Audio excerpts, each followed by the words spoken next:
Bienvenidos a Genux TV. Hoy les traemos la segunda parte de la entrevista a Quique Alcatena. Contanos, Quique, ¿cómo son tus primeros acercamientos al mundo de la historieta? Mi primer acercamiento fue como lector ávido y muy pronto la conciencia de saber que yo quería dedicarme a eso. Así que ya en la adolescencia me planteé, bueno, tengo que ver cómo me meto en esto, ¿no? Cuando terminé la secundaria empecé ya a tratar de encontrar trabajo como dibujante. Bien. ¿Y cómo empezaste a tener vos noción de que te gustaba dibujar, de que dibujabas bien? No sé si dibujaba bien, pero no hacía otra cosa, me lo pasaba dibujando. Uno se tira a la pileta, ¿no? También, porque bueno, pero yo sabía que, como, digamos, tuve la suerte de estar en un momento, vivir en un momento en que había lugares en los cuales vos podías ir con tus muestras a ver qué pasaba. Por supuesto que en esa época ni se me cruzaba por la cabeza trabajar para el exterior, porque por suerte acá había muchas editoriales de historietas, o sea, no había necesidad de ir a buscar trabajo afuera. Entonces uno, bueno, veía lo que se salía y uno trataba de emular a los artistas que admiraba en cuanto al nivel del trabajo que vos querías usar como carta de presentación. Bien, ¿y qué es lo que más te apasiona del dibujo y de la historieta también? Bueno, creo que es el hecho de contar historias. A mí jamás se me ha dado por hacer un dibujo de, qué sé yo, una naturaleza muerta, o un retrato, o pintar un cuadro. Para mí siempre son cuadritos, o sea, algo que vaya pasando de cuadrito a cuadrito. No me pongo a dibujar porque sí, siempre va a ser en función de algo para contar, de una anécdota para desarrollar. Eso para mí es la historieta, y eso es algo que está totalmente conectado a esa magia particular que tiene la historieta, ¿no? De que por un lado te entra por el dibujo y por otro lado te va metiendo en mundos, en intrigas, con personajes que te van marcando. ¿Y cuáles son tus principales influencias en el dibujo? Bueno, son muchas, porque uno toma de todo lo que le va gustando y de cosas totalmente disímiles entre sí. Yo te conté que Carmen Infantino es mi dibujante favorito, es decir, bueno, tu trabajo se parecerá al de Carmen Infantino, y si lo agarras no tiene mucho que ver, ojalá dibujara yo como Infantino, tuviera la elegancia de Infantino. Pero te gustan cosas que a lo mejor no tienen que ver con vos, pero de las que vos aprendés o sintonizás por H, por lo que fuere. Pero si tengo que nombrar a un grupo de dibujantes, Infantino, Kirby, Lucho Olivera, acá en la Argentina, Oswald, y 80.000 más, ¿no? Pero porque son muchos. ¿Y cómo arrancás tu carrera profesional en la historieta? Bueno, precisamente yendo a golpear la puerta de las editoriales que había en esa época. La primera que fui fue Record, que había empezado a sacar el año anterior al que yo me presenté allí, la revista Scorpio. Scorpios salen en el 74, me acuerdo porque yo terminaba la secundaria, y entonces a principios del 75 yo terminé, ya había preparado unas muestras y las llevé a Scorpio, que era una historieta justamente, como hablamos antes, tipo Conan, así de espada y brujería. Y bueno, eso sirvió como para que yo empezara a trabajar para ellos. Con Ricardo Barreiro hacés La Fortaleza Móvil, El Mago y Mundo Subterráneo. ¿Cómo fue trabajar con este gran guionista y cómo fue desarrollar estas obras? Bueno, Ricardo fue también otro personaje inolvidable, lamentablemente ya no está con nosotros, hace mucho, se murió muy joven. Ve la forma en que yo empiezo a colaborar laboralmente con Ricardo, tiene mucho que ver con la forma en que se manejaba el tema editorial en aquellos años. Yo iba a la editorial y el editor decía, toma este guión. El editor más o menos sabía al que le gustaban las bélicas, al que se manejaba mejor en el western o en la ciencia ficción y así. Y como el editor sabía que a mí me gustaba la fantasía, qué sé yo, me dice, tengo este guión de Barreiro. Yo conocía el Barreiro porque ya era conocido Ricardo como guionista. Y fue el primer guión de la Fortaleza Móvil. Y así fue. Los primeros guiones, yo entregaba mi trabajo, retiraba el próximo guión, pero yo a Ricardo no lo conocía, nunca lo había conocido personalmente. Hasta que un día de cobro, de pago, nos cruzamos en la redacción y ahí, bueno, ahí sí ya entablamos otro tipo de contacto, ¿no? Ahí ya más amistosos, íbamos a tomar café y charlamos de historias. Y eso marcó una gran diferencia, ¿no? Porque ponerle cara al autor con el que vos trabajabas y al autor que vos habías admirado en otros trabajos que había escrito para otros dibujantes, era muy importante. Y te daba otra manija y otro entusiasmo. Y El Mago, que hicieron la primera parte y al tiempito salió la parte 2. ¿Cómo fue? Y porque el formato de miniseries era muy común en esa época. Y un poco si algo caminaba, digamos, se volvía a intentar. En general eran sugerencias o pedidos del editor, hasta que veían más o menos que los colaboradores o los que trabajaban ahí, más o menos habían conseguido cierta química para trabajar bien, entonces ya no se metía tanto. Que fue un poco lo que nos pasó con Ricardo, que el editor Alfredo Scuti dijo, bueno, hagan lo que ustedes hacen bien. Y fueron varios trabajos que hicimos con Ricardo, Ulrich el Negro también. Te estoy hablando que era 86. O sea, 10 años después de que yo había ido con mis muestritas a las puertas de Récord, ¿no? Pidiendo trabajo. Un poco más de 10 años. Y así fue. Y en un momento empezás a trabajar con Eduardo Masitelli como guionista y no paran. No paran. Y forman una dupla de las más importantes de la historieta argentina. Hacen Pesadilla, Shankar, Acero Líquido, Metalum Terra. Y hace poquito también salieron unas cosas que vamos a estar hablando más adelante. Pero te quería preguntar, ¿cómo es que se da esta magia entre ustedes dos? ¿Y qué es lo que más rescatás y más te gusta de hablar con Eduardo, de trabajar con él? Es como si fuera... Es un amigo ya de toda la vida. Y también se produjo esa extraña química de trabajábamos bien, no había problema de ego, había buena onda, tirábamos ideas, charlábamos las historias. Porque, digamos, yo también empiezo a trabajar más con Eduardo porque Ricardo, que era más volátil, iba y venía, desapareció un tiempo. Entonces, bueno, yo necesitaba trabajar. Y al principio hice historia de los dos y después ya quedé con Eduardo. Y te estoy hablando ya del año, fue ¿qué? El 88, un montón de años. Y no paramos hasta hoy en día. Entonces, cuando éramos más jóvenes y nos encontramos toda la semana para charlar, tiramos ideas de historias, personajes, charlamos de esto y lo otro.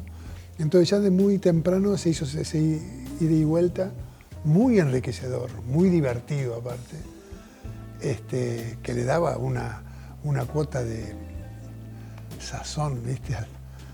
al trabajo que era muy apreciable, muy disfrutable. Y salió hace poquito por Capitán Ediciones, inédita en el país, Dagas y Horóscopos, también con Eduardo. Sí. ¿Cómo fue y en qué se inspiraron para hacer esta obra? Ya ni me acuerdo, porque es una obra que hicimos en el 2000. Sí. O sea que tiene 20 años ya. Y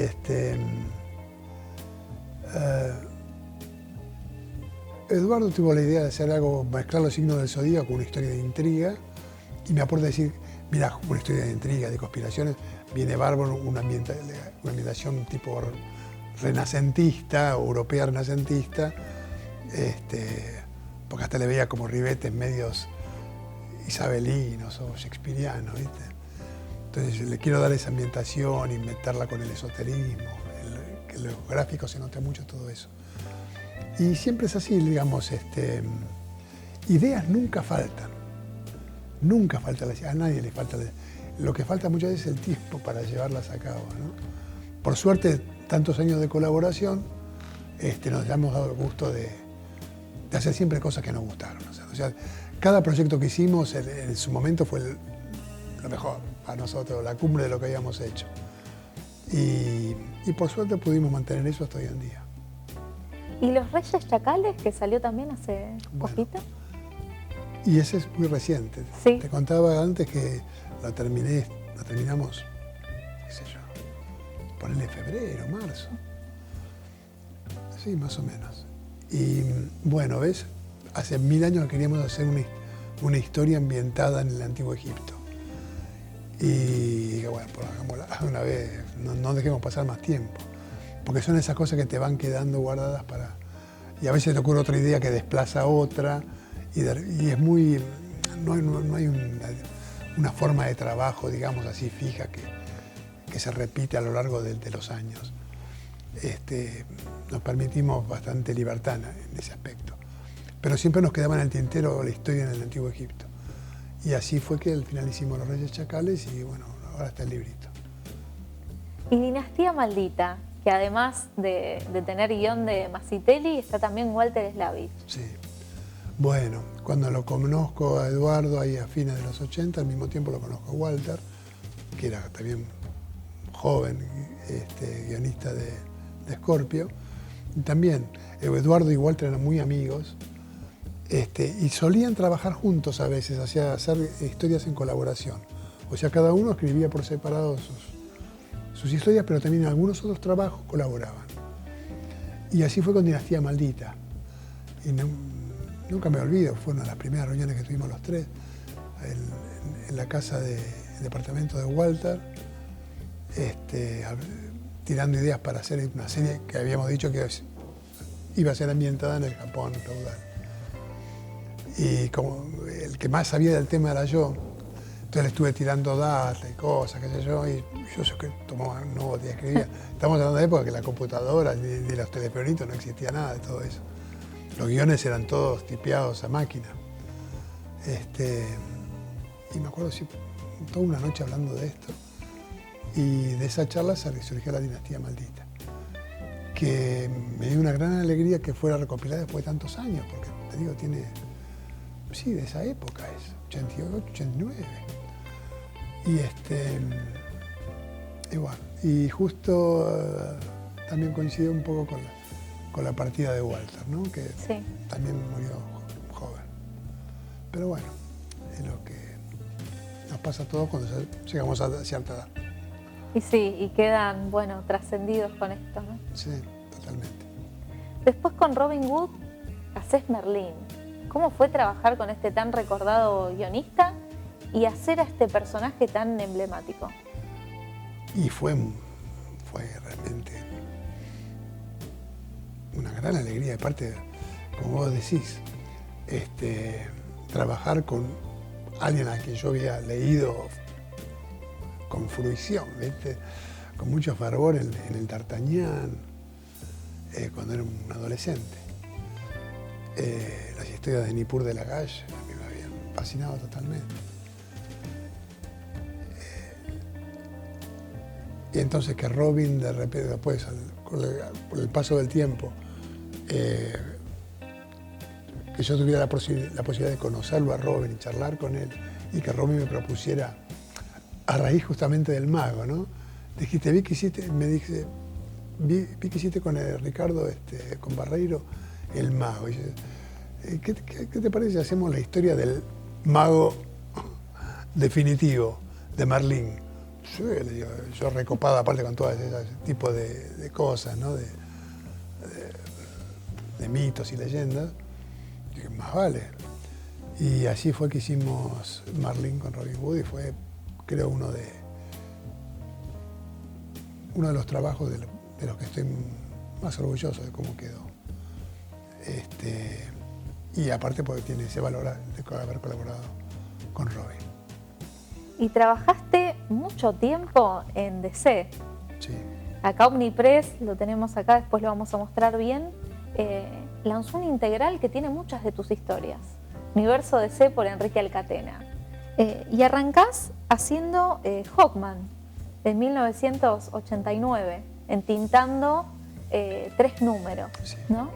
Con guión y dibujo de Timothy Truman. Sí. ¿Cómo surgió esto? Fue totalmente inesperado, de la galera. Son esas cosas que vos decís, realmente, qué raro es el mundo, ¿no? Y qué raro son cómo se van dando las conexiones. Porque no fue un trabajo que yo hubiera buscado. Pero resulta que Truman, que conocía a los hermanos Villagrán, que eran dibujantes argentinos, porque los Villagrán iban y venían y ya estaban trabajando con algunas cosas para Estados Unidos, Truman había visto mi trabajo con Ricardo, en La Fortaleza Móvil. Y entonces de él partió la propuesta. Dice, me gustó tu trabajo y me gustaría que entintaras lo que voy a hacer del Hombre Halcón. Y yo, ¿qué? ¿El Hombre Halcón? Una personaje de mi niñez. Y así empecé a trabajar para Estados Unidos. O sea, fue realmente una sorpresa y ya estaba chocha, porque eran los juguetes del pibe, ¿viste? El Hombre Halcón, los personajes que me habían movilizado tanto de chico. Y así trabajé unos cuantos años después para ellos, ¿no? Haciendo varias cosas. Sí, y después le das vida a Lobo en Legión, con guión de Alan Grant, con quien habías trabajado anteriormente para alguna publicación para Inglaterra, inglesa. Sí, exactamente. ¿Cómo fue? Y también este tipo de trabajos que se fueron dando a través de los años. Lobo era un personaje muy popular en aquella época.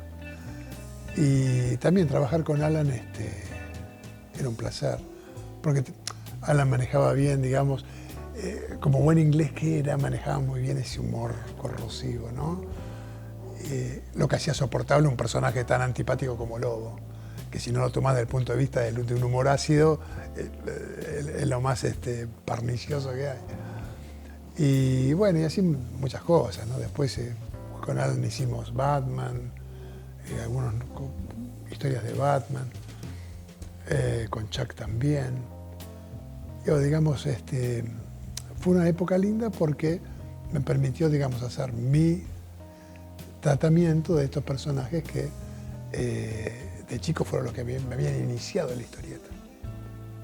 Sí, y después en el 94 dibujás de una manera increíble e inolvidable para muchos a un Batman pirata.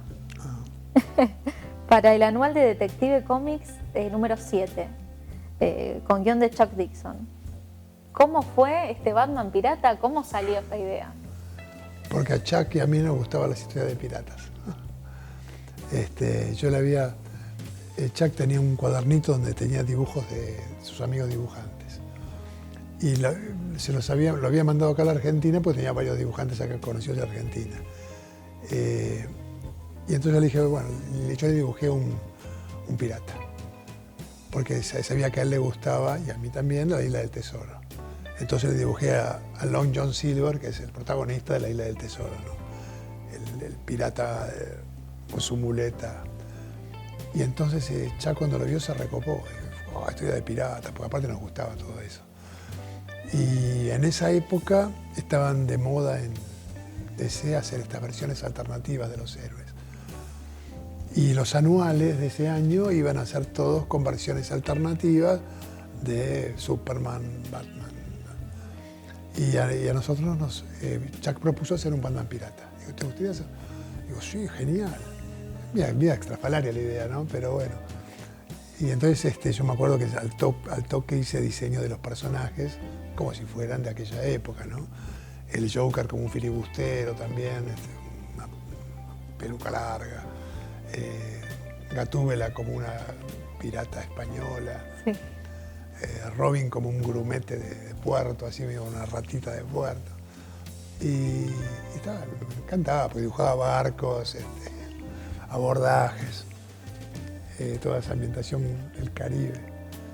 Y me divertí mucho. Después seguís con Batman y haces Alas, Sí. En el anual número 5 de Legend of the Dark Knight. También con Chuck Dixon en guión. Aparece Man-Bat acá. Extraordinario. ¿Cómo fue esto? Y bueno, Man-Bat Sí. era un viejo, ya existía, creo que de los 70 es Man-Bat. Y es un lindo personaje para dibujar también, ¿no? Batman es un lindo personaje para dibujar, pues también permite diferentes formas de encarar el personaje. Yo traté de dibujarlo diferente cada vez que lo tuve que hacer. Pero Man-Bat, que es este hombre murciélago literalmente, es un lindo monstruo. Aparte las alas, ¿no? O sea, te permite lucirte como dibujante con enfoque, con sombras, la cara monstruosa. No, todo eso fue muy, me acuerdo sentado yo dibujando esas páginas y el placer que me daba, ¿no? Luego con Alan Grant ilustrás los números 89 y 90 de Legend of the Dark Knight. Y haces Arcilla parte 1 y parte 2, que aparece Clayface. Que eso fue un pedido mío. Yo decía, si quieren hacer una historia de Batman, sí, pero le dije a Alan, ¿podemos hacer algo con Clayface? Porque no era el de los enemigos más populares de Batman, ¿no? Pero era uno de los que a mí me gustaban de siempre. De pibe me acuerdo que Clayface me resultaba bastante perturbador, daba miedo. Entonces yo quería dibujar ese personaje que me daba miedo. Así surgió la idea de hacer Origen, de cara de barro, como le decían en las mexicanas. Y por suerte, bueno, le gustó, ¿no? A los editores la idea de tratar este personaje. Que digo, estaría piola que las películas de Batman, que generalmente siempre son con los mismos villanos urbanos, de repente había toda una otra parte de Batman que tenía que ver con estos personajes más fantásticos, que tampoco, y que no desentonaban con Ciudad Gótica, porque Clayface es medio un monstruito. Digo, ¿por qué no hacen? Clayface es un personajón para hacer en el cine. Aparte ahora con los efectos que tenés, podés hacer esas transformaciones fácilmente. Pero bueno. Después dibujás el anual número 5 de Linterna Verde. Sí. ¿Cómo fue ilustrar a este personaje que tanto te gusta a vos también? Y bueno, porque tiene que ver con la ciencia ficción, tiene que ver con esto, el hecho también de poder diseñar un nuevo Linterna Verde, con esta idea de que hay un cuerpo de linternas verdes galáctico, ¿no? Entonces podías hacer las razas interplanetarias más estrafalarias a la hora de concebir estos personajes. Y después dibujás el anual número 9 de las aventuras de Superman. Uh-huh. ¿Cómo fue dibujar a este personaje tan icónico de los cómics y en general, no? Sí, fue muy lindo. La macana que justo me tocó la época en que Superman había cambiado de look, que era este Superman eléctrico, azul y blanco. Y a mí me hubiera encantado dibujarlo, pero bueno, era lo que estaba de moda en ese momento y el que me tocó a mí. Después, en el 2002, haces el Batman de Arkham. Sí. Con Alan Grant. Sí. ¿Cómo fue dibujar tantas veces a Batman y cuál es el que más te gustó de todo lo que hiciste? Me gustan todos. Y traté de hacer uno diferente, adecuado a cada historia, ¿no? El de Batman de Arkham, como era también otra historia ambientada en otra época, en un mundo alternativo, era un Batman más de principio del siglo XX. Entonces, hasta la ropa era más simple, con costura, ¿no? la ambientación era otra. Todo eso, ¿no? Por eso te decía, Batman es un personaje que se presta a este tipo de interpretaciones diferentes. Es muy lindo dibujarlo, es muy dramático el aspecto del personaje. Tenés el tema de la capa, de la sombra, que le da toda una sugestión que explica un poco, ¿no?, la popularidad del personaje. Y haces también el anual número 13 de Flash, con Chuck Dixon, en donde aparece la Pampa embrujada. ¿De dónde sale la idea de hacer esto? También era la consigna para los especiales de aquel año, que era llevar a los personajes de DC a diferentes lugares del mundo y hacerles correr en esos lugares aventuras con personajes que iban a ser creados especialmente para cada anuario. Por obvias razones me encargaron el Flash en la Argentina. Y bueno, hicimos con Chuck esto, que creamos personajes, una especie de Liga de la Justicia pampeana, sí, para acompañarlo a Flash en sus aventuras acá. ¿Y qué sentiste vos al dibujar este personaje que tanto te gusta, ¿no? Y que fue tan significativo en tu niñez? Sí, era un poco, bueno, como cerrar, ¿no? Eso, ¿no? Conectar con el pibito que se leía sus revistitas de Flash los domingos a la mañana. ¿Y cómo fue tu experiencia? ¿Cómo describirías tu tiempo trabajando en DC? No, fue muy, muy buena, fue muy disfrutable, pero fue también algo que yo tenía plena conciencia, sobre todo en ese momento, es decir, ya está, fue buena mientras duró, pero es momento de ir para otro lado, ¿no?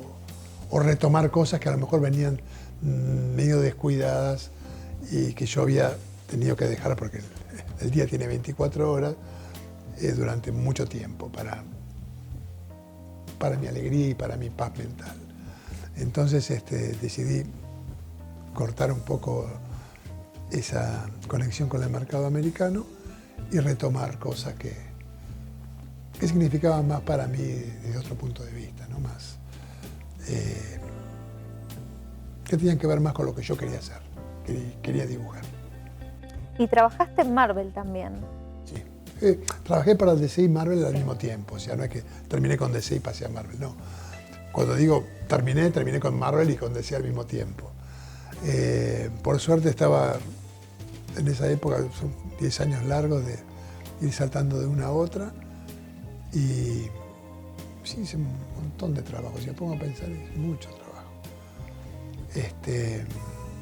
Y lo que recuerdo con más cariño de esa época de Marvel es haber hecho Conan, ¿no?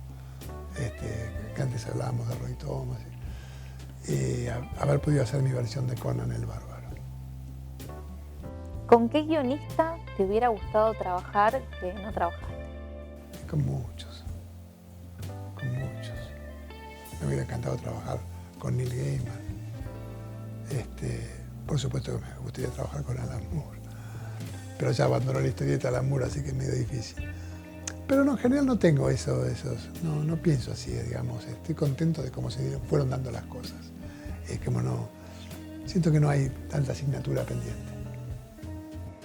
Y Quique, para ir cerrando, ¿qué lectura recomendarías, qué cómic recomendarías, ya sea tuyo o de la historieta en general, a nuevos lectores?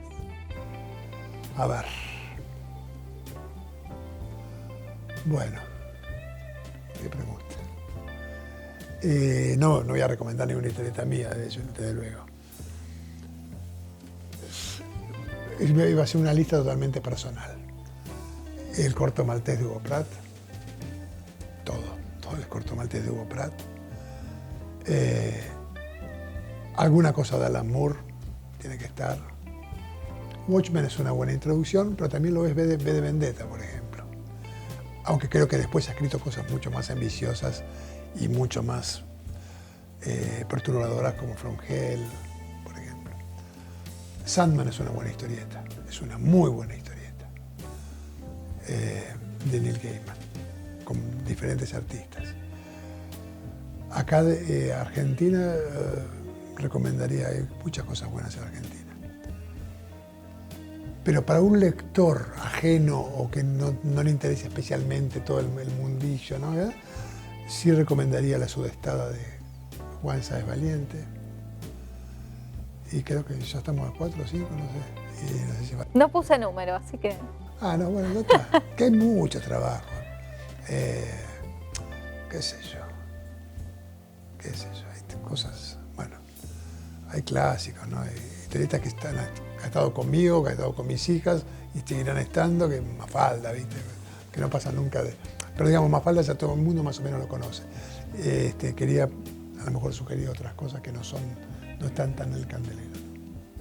Muchas gracias, Quique. A vos. Por venir. No, un placer. Gracias a ustedes por estar. Nos vemos en la próxima.